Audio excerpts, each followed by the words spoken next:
Hi everyone, it's Cassie, the Young Teen Librarian at East Hampton Library.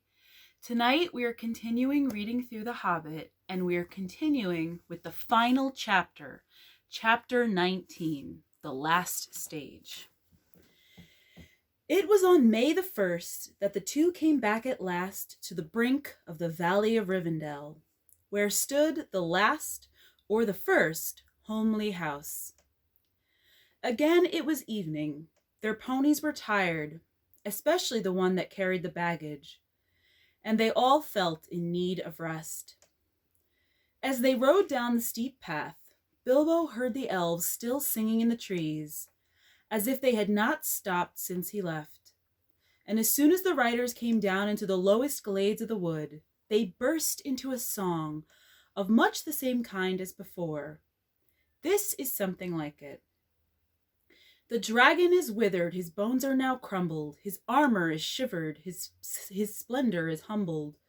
Though sword shall be rusted, and throne and crown perish, with strength that men trusted, and wealth that they cherish. Here grass is still growing, and leaves are yet swinging, the white water flowing, and elves are yet singing. Come, tra-la-la-lally, come back to the valley.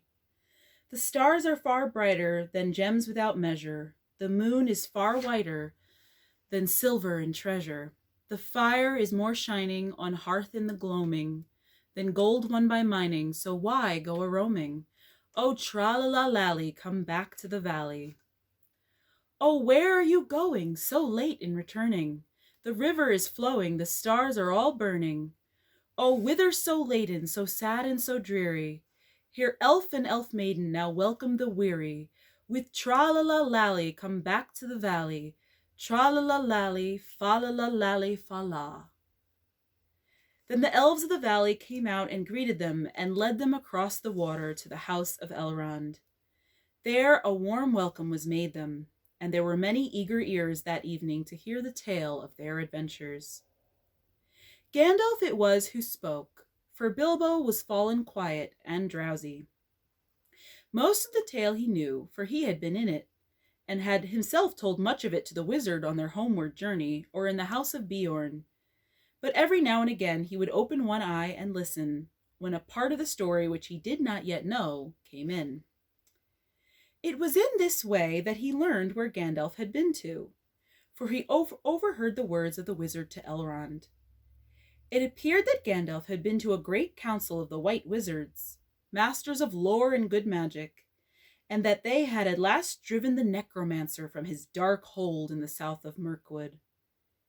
Ere long now, Gandalf was saying, the forest will grow somewhat more wholesome.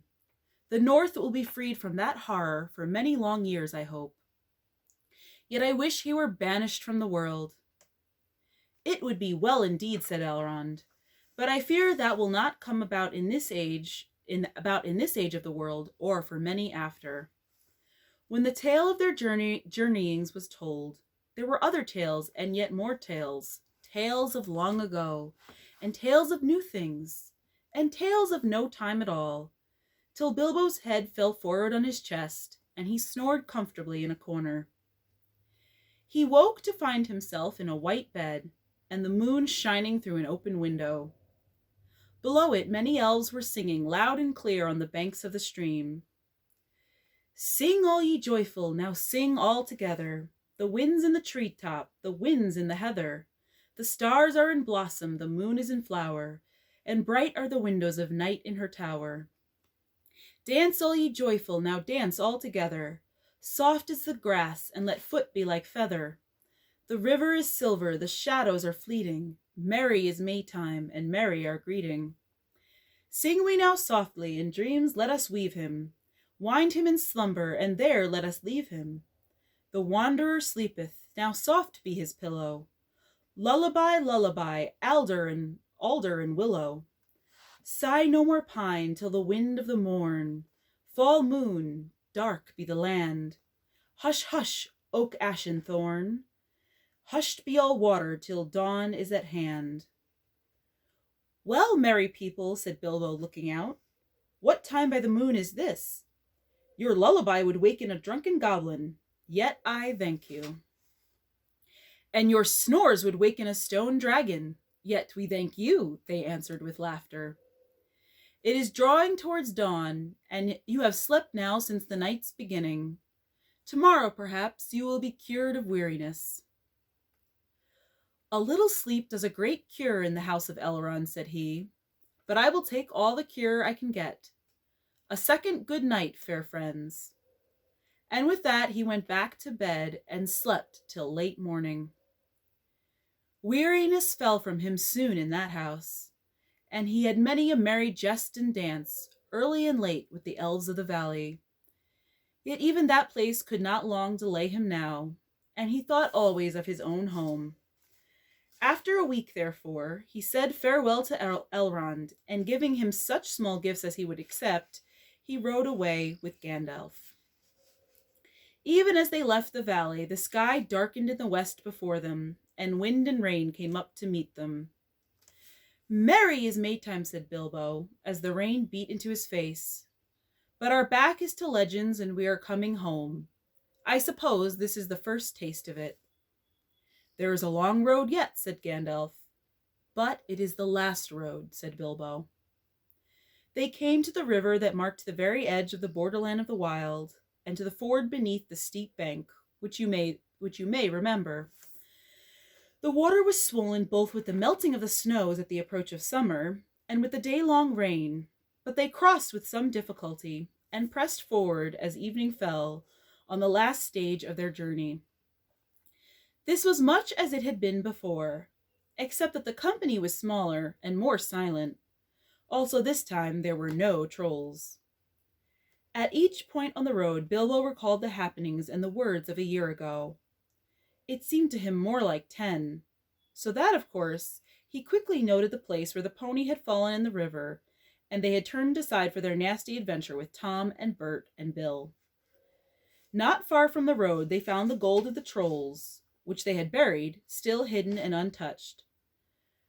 "I have enough to last me my time," said Bilbo, when they had dug it up. "You had better take this, Gandalf. I dare say you can find a use for it." "Indeed I can," said the wizard, "but share and share alike. You may find you have more needs than you expect." So they put the gold in bags and slung them on the ponies, who were not at all pleased about it. After that their going was slower, for most of the time they walked. But the land was green, and there was much grass through which the hobbit strolled along contentedly. He mopped his face with a red silk handkerchief. No, not a single one of his own had survived. He had borrowed this one from Elrond. For now June had brought summer, and the weather was bright and hot again.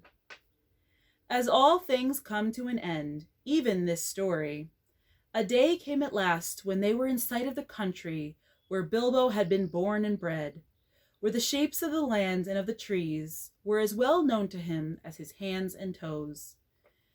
Coming to a rise, he could see his own hill in the distance, and he stopped suddenly and said, "Roads go ever, ever on, over rock and under tree, by caves where never sun has shone, by streams that never find the sea, over snow by winter sown, and through the merry flowers of June, over grass and over stone, and under mountains in the moon. Roads go ever, ever on, under cloud and under star, yet feet that wandering have gone, turn at last to home afar. Eyes that fire and sword have seen, and horror in the halls of stone, look at last on meadows green, and trees and hills they long have known." Gandalf looked at him. "My dear Bilbo," he said, "something is the matter with you. You are not the hobbit that you were." And so they crossed the bridge and passed the mill by the river, and came right back to Bilbo's own door. "Bless me, what's going on?" he cried. There was a great commotion, and people of all sorts, respectable and unrespectable, were thick around the door, and many were going in and out, not even wiping their feet on the mat, as Bilbo noticed with annoyance. If he was surprised, they were more surprised still. He had arrived back in the middle of an auction. There was a large notice in black and red hung on the gate, stating that on June the 22nd, Messrs. Grubb, Grubb, and Burrows would sell by auction the effects of the late Bilbo Baggins, Esquire, of Bag End, Underhill, Hobbiton. Sale to commence at 10 o'clock sharp. It was now nearly lunchtime, and most of the things had already been sold, for various prices from next to nothing to old songs, as is not unusual at auctions. Bilbo's cousins, the Sackville Bagginses, were, in fact, busy measuring his rooms to see if their own furniture would fit. In short, Bilbo was presumed dead, and not everybody that said so was sorry to find the presumption wrong. The return of Mr. Bilbo Baggins created quite a disturbance, both under the hill and over the hill, and across the water. It was a great deal more than a 9 days' wonder. The legal bother, indeed, lasted for years. It was quite a long time before Mr. Baggins was in fact admitted to be alive again. The people who had got especially good bargains at the sale took a deal of convincing, and in the end, to save time, Bilbo had to buy back quite a lot of his own furniture. Many of his silver spoons mysteriously disappeared and were never accounted for. Personally, he suspected the Sackville Bagginses. On their side, they never admitted that the returned Baggins was genuine, and they were not on friendly terms with Bilbo ever after. They really had wanted to live in his nice hobbit hole so very much. Indeed, Bilbo found he had lost more than spoons. He had lost his reputation. It is true that forever after he remained an elf friend, and had the honor of dwarves, wizards, and all such folk as ever passed that way. But he was no longer quite respectable. He was, in fact, held by all the hobbits of the neighborhood to be queer, except by his nephews and nieces on the Took side, but even they were not encouraged in their friendship by their elders. I am sorry to say he did not mind. He was quite content, and the sound of the kettle on his hearth was ever after more musical than it had been even in the quiet days before the unexpected party. His sword he hung over the mantelpiece. His coat of mail was arranged on a stand in the hall, until he lent it to a museum. His gold and silver was largely spent in presents, both useful and extravagant, which to a certain extent accounts for the affection of his nephews and nieces. His magic ring he kept a great secret, for he chiefly used it when unpleasant callers came.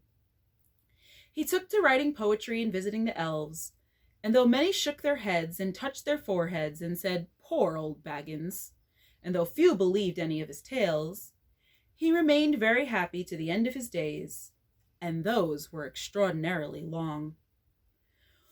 One autumn evening, some years afterwards, Bilbo was sitting in his study, writing his memoirs. He thought of calling them There and Back Again, A Hobbit's Holiday, when there was a ring at the door. It was Gandalf and a dwarf, and the dwarf was actually Balin. Come in," said Bilbo, and soon they were settled in chairs by the fire. If Balin noticed that Mr. Baggett's waistcoat was more extensive, and had real gold buttons, Bilbo also noticed that Balin's beard was several inches longer, and his jeweled belt was of great magnificence. They fell to talking of their times together, of course, and Bilbo asked how things were going in the lands of the mountain. It seemed they were going on very well.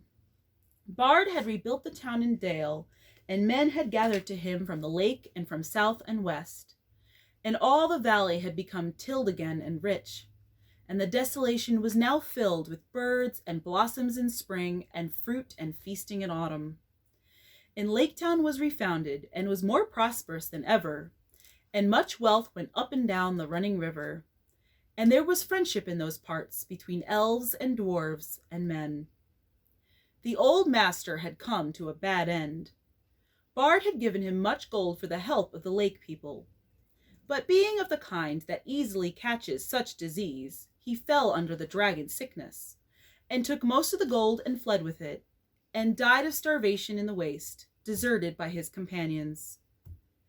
The new master is of a wiser kind, said Balin, and very popular, for of course he gets most of the credit for the present prosperity. They are making songs which say that in his day the river runs with gold. Then the prophecies of the old songs have turned out to be true, after a fashion, said Bilbo. Of course, said Gandalf, and why should they not prove true? Surely you don't disbelieve the prophecies, because you had a hand in bringing them about yourself. You don't really suppose, do you, that all of your adventures and escapes were managed by mere luck, just for your sole benefit? You are a very fine person, Mr. Baggins, and I am very fond of you. But you are only quite a little fellow in a wide world, after all. Thank goodness, said Bilbo, laughing, and handed him the tobacco jar. And that is the end of chapter 19 of The Hobbit, and it is also the end of the book, The Hobbit. So tomorrow night we will continue with our Relaxing Bedtime Reading program, and we will continue with Anne of Green Gables by Lucy Maud Montgomery. Have a good night, everyone.